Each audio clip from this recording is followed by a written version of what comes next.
ಪರ್ಯದೆಯೋ ಮಾಡಿದಂತಹ ದುಷ್ಕರ್ಮದ ಫಲ ಯಾವ ರೀತಿಯಾಗಿ ಕಾಡುತ್ತೆ ಅಂತಂದ್ರೆ, ದೊಡ್ಡಿಯಲ್ಲಿ 100 ದನಗಳಿದ್ದರು ಕರು ತನ್ನ ತಾಯ ಹಿಂಬಾಲಿಸುವಂತೆ. 100 ದನಗಳಿರಲಿ ದೊಡ್ಡಿ ಒಳಗೆ, ಆಗ ತಾನೇ ಹುಟ್ಟದಂತಹ ಕರು ಎಲ್ಲಿಗೆ ಬಾಯಿ ಹಾಕುತ್ತೆ? ಸರಿಯಾಗಿ ಅದರ ತಾಯಿಯ ಕೆಚ್ಚಲಿಗೆ ಬಾಯಿ ಹಾಕುತ್ತದೆ. ನಿಜ ಅಲ್ವೇ? ಹಾಗೆ ಕರು ತನ್ನ ತಾಯ ಹಿಂಬಾಲಿಸುವಂತೆ ಮಾಡಿದಂತಹ ಧರ್ಮಕರ್ಮಗಳು ಬಿಡದೆ ಹಿಂಬಾಲಿಸ್ತವಂತೆ ಮನುಷ್ಯನನ್ನ. ದೊಡ್ಡವರು ಹೇಳಿದ್ರು, ಅರ್ಥಗೃಹೇ ವಿವರ್ತಂತೆ ಸ್ಮಶಾನೆ ಮಿತ್ರ ಬಾಂಧವ ಧರ್ಮಾಧರ್ಮ ಲಾಭವು ಸತ್ಯ ಗಚ್ಚಂತ ಮನುಷ್ಯತಃ.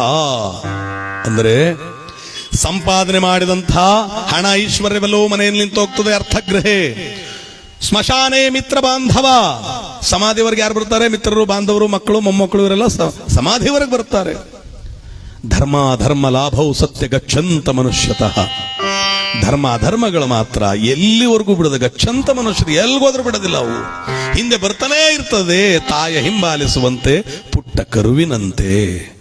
ಹಾಗೆ ಮಾಡಿದಂಥ ಕರ್ಮವನ್ನು ಕಳೆದುಕೊಳ್ಳೋದಕ್ಕೋಸ್ಕರವಾಗಿ ಮಕ್ಕಳಿಲ್ಲದ ಗಂಡ ಹೆಂಡತಿಯರು ಸತ್ಯೇಂದ್ರ ಚೋಳ ಮತ್ತು ಅಮೃತಮತಿ ದೇವಿ ಅರುಣಾಚಲೇಶ್ವರನ ಸನ್ನಿಧಾನದಲ್ಲಿ ನಿಂತು 21 ದಿನಗಳ ಕಾಲ ಅಖಂಡವಾಗಿ ಶಿವಸೇವೆಯನ್ನ ಮೃಕಂಡನ ಧ್ಯಾನವನ್ನು ಮಾಡ್ತಾ ಇದ್ದಾರಂತೆ. ಹೇ ದೇವದೇವ ಗಿರಿಜಾವಲ್ಲಭ ಕೈಲಾಸವಾಸ ಭೂತನಾಥ ಭಕ್ತ ಜನಪ್ರಿಯ ಗರಳಕಂಧರ ನಗೆಮುಖದ ಸುಂದರ ಕಾಪಾಡು ಶಂಕರ ಎಂಬುದಾಗಿ ಹೇಳಿ ಭಯಭಕ್ತಿಗಿಂದ ಭಗವಂತನನ್ನ ಕೂಗ್ತಾ ಇದ್ದಾರೆ, ಭಗವಂತನ ಧ್ಯಾನವನ್ನು ಮಾಡ್ತಾ ಇದ್ದಾರೆ. ಯಾವ ರೀತಿಯಾಗಿ?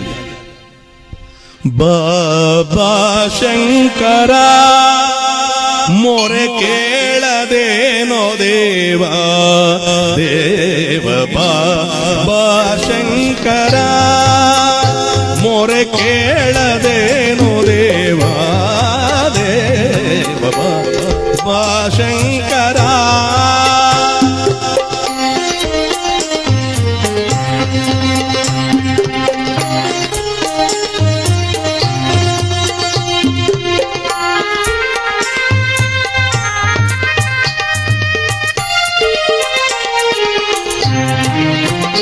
ಗಿರಿಜಾ ರಮಣ ರಮಣ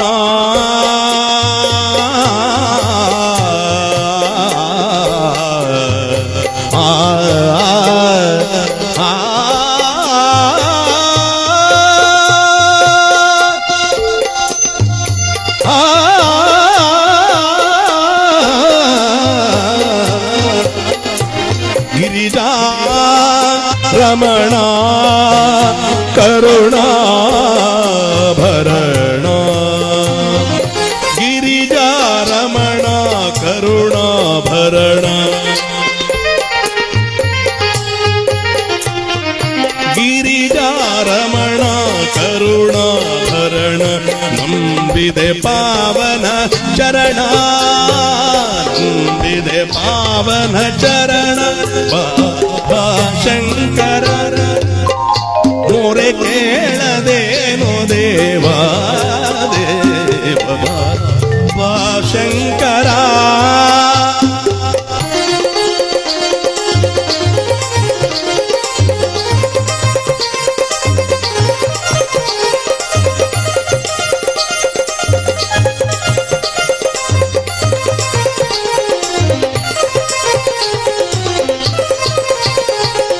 ದಯಾ ಸಾಗರನೆ ಬಾ ಮುದವನಿ ನೀಡುವ, ದಯಾ ಸಾಗರನೆ ಬಾ ಮುದವನಿ ನೀಡುವ. ಪದಕ್ಕರಗುವೆ ಶ್ರೀ ಪಾರ್ವತೀ ರಮಣ, ಪದಕ್ಕರಗುವೆ ಶ್ರೀ ಪಾರ್ವತೀ ರಮಣ ಶಂಕರ.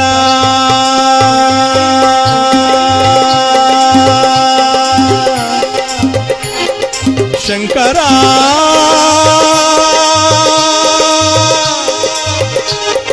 ಶಂಕರ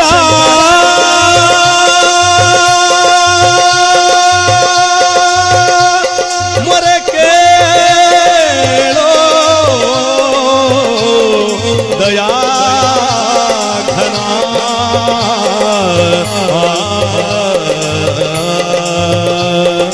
ಹರ ಹರ ಶಿವ ಶಿವ ಶಂಕರ ಶಂಭೋ ಸಾಂಬ ಸದಾ ಶಿವ. ಹರ ಹರ ಶಿವ ಶಿವ ಶಂಕರ ಶಂಭೋ ಸಾಂಬ ಸದಾ ಶಿವ ಶಿವ ಸಾಂಬ ಸದಾ ಶಿವ ಶಿವ ಸಾಂಬ ಸದಾ ಶಿವ ಶಂಕರ ಮೋರೆ ಕೇಳದೇನೋ ದೇವಾ ದೇವಾ ಶಂಕರ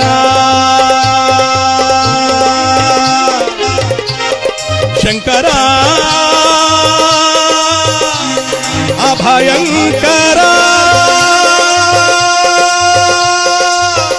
ಬಾಯನ್ನೊಡೆಯ ಭವವನಿಗೂ ಬಾರೋ ಬಾರಯ್ಯ ಬಾ ಶಂಕರ ಕರುಣಾಕರ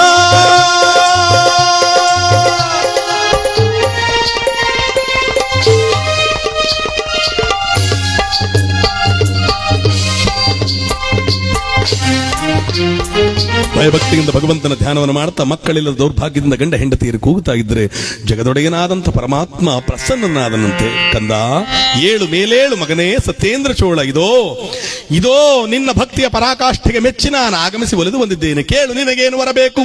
ಗಂಡ ಹೆಂಡತಿಯರಿಬ್ಬರು ಎದ್ದು ಕುಳಿತರಂತೆ ಇನ್ನೇನು ಬೇಡಲಿ ಶಂಕರ. ರಾಜ್ಯದ ಉತ್ತರಾಧಿಕಾರಿಯಾಗಿ ಈ ಗರ್ಭದಲ್ಲಿ ಒಂದು ಮಗುವನ್ನ ಕರುಣಿಸಬಾರದೇನೋ ಶಿವನೇ? ಇಂದಿಗೆ ಕರುಣೆಯಾಯಿತೆ, ಇಂದಿಗೆ ದಯವಂತೆ ದಯಾಘನನೇ, ಇಂದಿಗೆ ಕರುಣೆಯಾಯಿತೆ ಕರುಣಾಭರಣನೇ. ಶಿವ ಹೇಳ್ತಾನಂತೆ, ಮಗಳೇ, ಪೂರ್ವಜನ್ಮ ಕೃತಂ ಪಾಪಂ ವ್ಯಾಧಿರೂಪೇಣ ಪೀಡತೆ. ಹಿಂದಿನ ಜನ್ಮದಲ್ಲಿ ಅರಿತೋ ಅರಿಯದೆಯೋ ಮಾಡಿದಂತಹ ದುಷ್ಕರ್ಮದ ಫಲ ಈ ಜನ್ಮದಲ್ಲಿ ಮನಸ್ಸಿನ ಚಿಂತೆಯಾಗಿ ದೇಹದ ರೋಗಗಳಾಗಿ ಕಾಡುತ್ತಮ್ಮ. ಇದೋ ನಿನ್ನ ಸೇವೆ ಭಕ್ತಿಯಿಂದಾಗಿ ಆ ಪಾಪವನ್ನ ಕಳೆದು ಮಕ್ಕಳ ಭಾಗ್ಯವನ್ನ ಬೇಡುವಂತಹ ಪಡೆಯುವಂತ ಸೌಭಾಗ್ಯದ ಸ್ಥಿತಿ ನಿನ್ನದಾಗಿದೆ. ಇದು ಸ್ವೀಕಾರವನ್ನು ಮಾಡು. ನಿನಗೆ ಮಗುವಿನ ಭಾಗ್ಯವನ್ನು ನಾನು ಕರುಣಿಸ್ತಾ ಇದ್ದೇನೆ. ಆ ಮಗುವಿಗೆ ದಿನವೊಂದಕ್ಕೆ ಹುಟ್ಟುವಂತಹ ಮಗು ಒಂದು ದಿನಕ್ಕೆ 108 ಬಾರಿ ನಮಃ ಶಿವಾಯ ಎಂಬುದಾಗಿ ಹೇಳಿ ಶಿವನಾಮ ಪಂಚಾಕ್ಷರಿ ಮಹಾಮಂತ್ರವನ್ನು ಉಚ್ಚಾರಣೆಯನ್ನು ಮಾಡ್ತಾನಾದ್ದರಿಂದ ಆ ಮಗುವಿಗೆ ರಾಜಶೇಖರ ಎಂಬುದಾಗಿ ಹೆಸರನ್ನಿಟ್ಟು ಪುರಗಿರಿ. ಮಂತ್ರಲಕ್ಷ ಎಂಬುದಾಗಿ ಹೆಸರನ್ನಿಟ್ಟು ಆ ಮಗುವನ್ನ ಸಲಹಿ. ಅಂದ್ರೆ 2 ಹೆಸರು ಇವನಿಗೆ, ರಾಜಶೇಖರ ಮತ್ತು ಮಂತ್ರಲಕ್ಷ. ಆಯಿತೆಂಬುದಾಗಿ ಹೇಳಿ ಪರಮಾತ್ಮನಿಂದ ವರಬಲವನ್ನು ಪಡೆದರೆ ಅರುಣಾಚಲೇಶ್ವರನಾಗಿ ಬಂದಂತಹ ಪರಮಾತ್ಮ ತಾನು ಅಂತರ್ಧನನಾಗಿ ಮತ್ತೆ ಕೈಲಾಸವಾಸನಾಗಿದ್ದಾನೆ. ಇತ್ತ ಗಂಡ ಹೆಂಡತಿಯರಿಬ್ಬರೂ ಕೂಡ ಹಿಂದಿರುಗಿ ಬಂದಿದ್ದಾರೆ ರಾಜ್ಯಕ್ಕೆ. ಮಂತ್ರಿಯಾದಂಥ ಪತಿಮೋಹಿ ಬಂದಂಥ ರಾಜರಾಣಿಯರನ್ನ ಆಹ್ವಾನ ಮಾಡಿ ಮತ್ತೆ ಸಿಂಹಾಸನದಲ್ಲಿ ಕುಳ್ಳಿರಿಸಿ ಕಾಲವನ್ನು ಉರುಳುತ್ತಾ ಇದ್ರೆ ದಿನವೊಂದು 2 3 4 ತೆರನಾಗಿ ಕಾಲವದು ತಾನುರುಳೇ. ಕಾಲ ಉರುಳಿದ್ರೆ ವಸಂತ ಮಾಸದ ಕೋಗಿಲೆಯ ಗಾನದಂತೆ ಒಣಗಿದ ಮರವುತ ಚಿಗುರುವಂತೆ ನುಚ್ಚಕ್ಕಿ ತಾನು ಮೊಳಕೆ ಒಡೆದು ಫಲವಾಗುವಂತೆ ತಾಯಿ ಅಮೃತಮತಿ ದೇವಿ ಗರ್ಭಧಾರಣೆಯನ್ನು ಮಾಡಿದ್ದಾಳೆ. ಗರ್ಭಧಾರಣೆಯನ್ನು ಮಾಡಿದ್ರೆ ಅರಮನೆ ವಾಸಿಗಳಿಗೆಲ್ಲ ಆನಂದವೋ ಆನಂದ. 18 ವರ್ಷವಾದ ಮೇಲೆ ತಾಯಿ ಗರ್ಭಧಾರಣೆಯನ್ನು ಮಾಡಿದ್ದಾಳೆ ಎಂಬುದಾಗಿ ಹೇಳಿ ಸೀಮಂತಾದ ಶುಭ ಕಾರ್ಯಗಳನ್ನು ನೆರವೇರಿಸಿ ಅಮೃತಮತಿ ದೇವಿಗೆ ನವಮಾಸಗಳು ಕಳೆದು ದಶತಾರೆಯ ಸುಯೋಗದಲ್ಲಿ ಶುಭ ರಾಶಿ ಶುಭಗಳಿಗೆ ಶುಭ ನಕ್ಷತ್ರದಲ್ಲಿ ಆ ತಾಯಿ ಒಂದು ಗಂಡು ಮಗುವಿಗೆ ಜನ್ಮವನ್ನು ನೀಡಿದ್ದಾಳೆ. ಆ ಗಂಡು ಮಗುವಿನ ಜನನ ಎಂದರೆ ಎಲ್ಲರಿಗೂ ಆನಂದ, ಎಲ್ಲರಿಗೂ ಸಂತೋಷ, ಎಲ್ಲರಿಗೂ ಆನಂದ. ದೇವಾಲಯಗಳಲ್ಲಿ ವಿಶೇಷವಾದಂಥ ಪೂಜೆಯಾಗಿದೆ. ಬೇಡಿ ಬಂದಂಥವರಿಗಿಲ್ಲ ಆಗಿನ ಸಕಲ ದಾನ ಧರ್ಮಗಳಾದಿಗಳನ್ನು ಭಯಭಕ್ತಿಯಿಂದ ನೆರವೇರಿಸಿದ್ದಾರೆ. ಎಲ್ಲರಿಗೂ ಕೂಡ ಆನಂದವಾಗಿದೆ, ಸಂತೋಷವಾಗಿದೆ. ಆ ಮುದ್ದು ಮಗುವಿಗೆ ಈಗ ಚಿದ್ಘನ ಶಿವಾಚಾರ್ಯರು ಕುಲಗುರುಗಳಿದ್ದರಲ್ಲ ಅವರನ್ನ ಕರೆಸಿ ಮಗುವಿಗೆ ನಾಮಕರಣ ಮಾಡಿಸಬೇಕು ಎಂಬುದಾಗಿ ಕುಳಿತಿರುವಾಗ ಆ ಮಗುವಿಗೆ ನಾಮಕರಣ ಮಾಡ್ತಾ ಇದ್ದಾರೆ. ಮಂತ್ರಲಕ್ಷ ಮತ್ತು ರಾಜಶೇಖರ ಎಂಬುದಾಗಿ ಹೆಸರನ್ನಿಟ್ಟಿದ್ದಾರೆ. ಇತ್ತ ಕಡೆ ಮಂತ್ರಿ ಇದ್ನಲ್ಲ ಪತಿಮೋಹಿ, ಆ ಮಗನಿಗೂ ಕೂಡ ಆ ಪತಿಮೋಹಿಗೂ ಕೂಡ ದೈವಾನುಗ್ರಹ ಬಲದಿಂದಾಗಿ ಒಂದು ಮಗು ಜನನವಾಗಿದೆ. ಆ ಮಗುವಿಗೆ ಹೆಸರನ್ನಿಟ್ಟಿದ್ದಾರೆ ಮಿತವಚನ.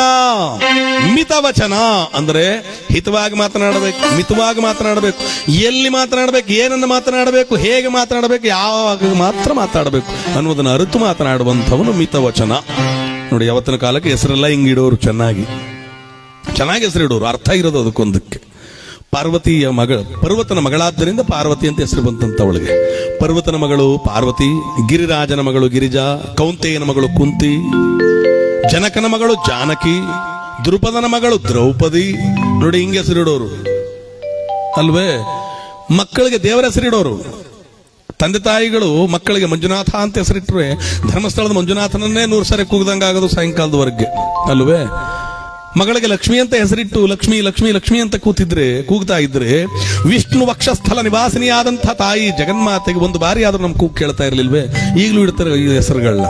ಈಗ ಹೆಂಗೆ ಅಂದ್ರೆ ಕೂಗಿದ್ರು ಕೂಸು ಬರ್ಬೇಕು, ಹಿಂದ್ಬಿಟ್ಟು ನಾಯಿ ಬರಬೇಕು. ಚಿಂಟು ಪಿಂಟು ದಾಂಟು ನಂಟು ಕಂಟು ಜಿಮ್ಮಿ ಪಮ್ಮಿ ಕಮ್ಮಿ ಅಂತೆಲ್ಲ ಇಟ್ಟಿರ್ತಾರೆ.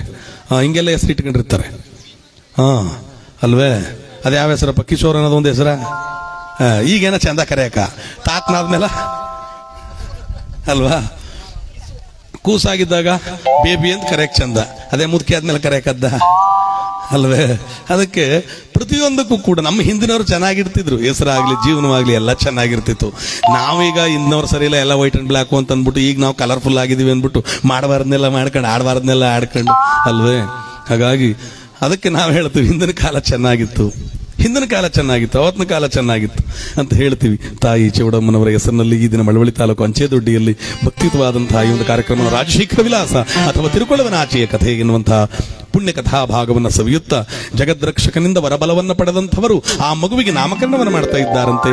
ಹೇ ಪರಮಾತ್ಮ ಕಾಪಾಡು ತಂದೆ, ಕಾಪಾಡು ಶಂಕರ ಎಂಬುದಾಗಿ ಹೇಳಿ ಆ ಮಗುವಿಗೆ ರಾಜಶೇಖರ ಮತ್ತು ಮಂತ್ರಲಕ್ಷ, ಮಂತ್ರಿಯ ಮಗನಿಗೆ ಮಿತವಚನ ಎಂಬುದಾಗಿ ಹೆಸರನ್ನಿಟ್ಟು ಪಡೆಯುತ್ತಿದ್ದಾರೆ. ಈಗ ಚಿಂತೆ ಒಂದಿತ್ತು, ಆ ಚಿಂತೆ ಮುಗಿಯಿತು.